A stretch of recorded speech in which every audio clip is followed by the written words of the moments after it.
light as a feather or stiff as a board, but the harder you hold on to me, the harder I am to keep." We hadn't seen Mr. Riddles since the day that Clint was rushed to the hospital. A few months had gone by, and I was beginning to let my guard down. I thought some miracle had happened and the creature had left us alone. But I was wrong. We even got a dog for Christmas. A lab that Dad said was for Clint when he got better. But Mikey and I were both old enough to see that our oldest brother wasn't going to get better. He had broken his spine from the fall and would need to be in a wheelchair for the remainder of his life. All because I had refused to keep playing a twisted game. It hadn't seemed hard at first to keep up with the games that Mr. Riddles played. I hadn't seen the harm in answering his nightly questions. I was only hurting myself and protecting others. Or so I thought. But after what happened to Clint, I knew the ugly truth. There was no winner in this game, and on the day Mr. Riddles returned, I found out what happened when we defied the rules together. Mikey and I were tossing the ball out in the yard with Scotty. That's what we named the dog. When the ball went over the fence. Before either of us got the chance to retrieve it, a long, spidery arm recoiled over the wooden posts, followed by another, and then a leg. The lanky, strange magician crawled gently over the boundary of our property with a mischievous smile. My heart sank. Mikey began to hyperventilate, and of course, Mr. Riddles only laughed. "Gee." As he bounded towards us, Scotty made a move and began to bark.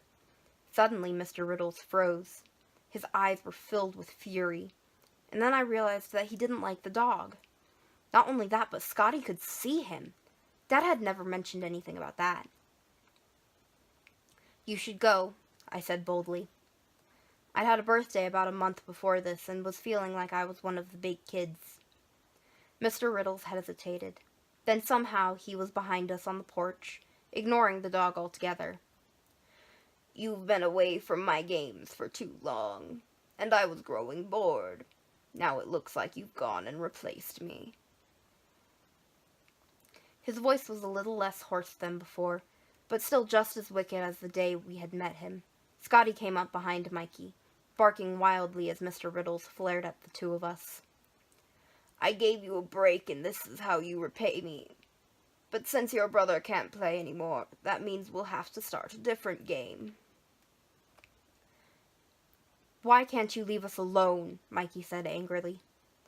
"That wouldn't be any fun." Mr. Riddles seemed to be thinking of something else to play when suddenly it dawned on him. "Truth and dare." "Don't you mean truth or dare?" I corrected. I was still trying to be brave, but the way his eyes sparkled and he walked inside the house told me that he would be making the rules for this new game. "Or's not as fun, and this is a game where we get to do 2 in 1. He walked straight into the living room where Mom had been vacuuming. She stood still as a mannequin when Mr. Riddles came up behind her. His long fingernails touched her hair. "Decide which one you want to do, and we can get started. But remember, we must do both, so choose wisely. One may be easier than the other." Mikey was clenching his fists, trying to muster up the courage to get him away from Mom. Scotty barked madly as I looked towards my mother's pale face. "Truth. I want to know what you did to my parents." Mr. Riddles laughed. I wonder what his strange laugh would look like if he had a face. Would he be smiling? "Parents are just toys that can be pulled around on strings. Being with children, that's where my happiness springs." Mr. Riddles walked over to the fireplace and took a picture off our mantel. Then Mom began to talk in an almost deadpan voice. It was spring. My brother and I were visiting our grandparents.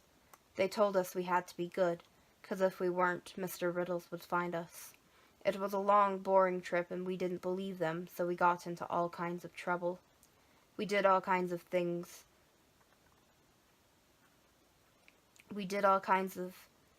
That no children should ever do, Mum paused.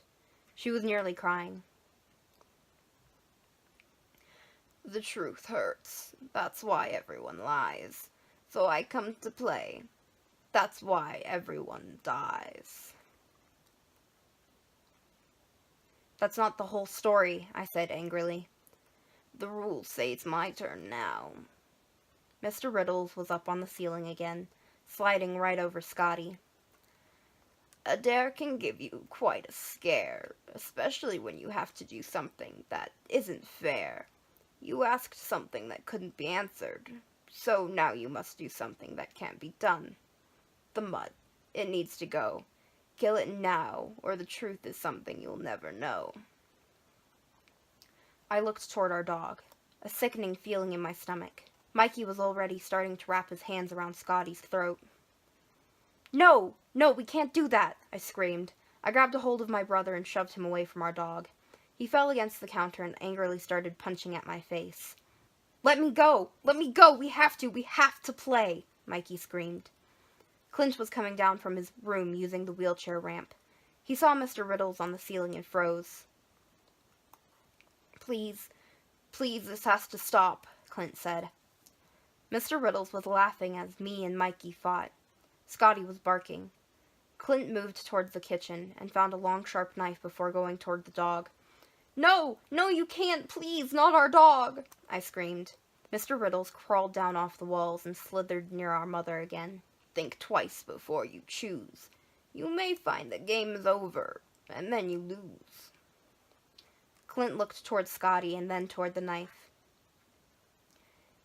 The game isn't over if we don't play, you sick fucker, he screamed. Then he pushed his wheelchair towards Mr. Riddles and started to stab him. The creature fell over in shock. Clint didn't stop. The wheelchair toppled over and my brother kept plunging the knife over and over into Mr. Riddles. The creature was covering its face and laughing. I punched Mikey away as he kept biting at me, begging us to stop, begging to obey the rules. Scotty barked even louder. Then a voice from the top of the stairs called out our names. Dad was standing there, his face paler than all of us. Stop! Stop! He screamed. He grabbed a hold of Clint and pulled him away. My brother tried to fight back, but then as we stood there, looking down at the twisted, slithery form of Mr. Riddles, we heard that faint and familiar laugh.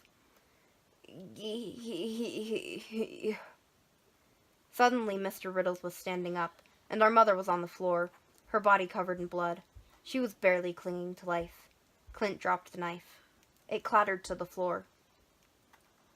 Mr. Riddles laughed louder. Then he glared at our dad as he walked past all of us and whispered a final warning. The dog goes, or I do. And we both know you don't want the latter. Hi there, and thank you for watching.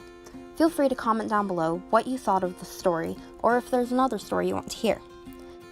I really want to hear about your own scary or paranormal experiences, so please feel free to go to my Instagram or my email, both displayed on the screen, and tell me all about them. Thank you for watching, and I hope to see you again soon. Parents are just toys that can be pulled around on strings. Being with children, that's where my happiness springs. Pedophile!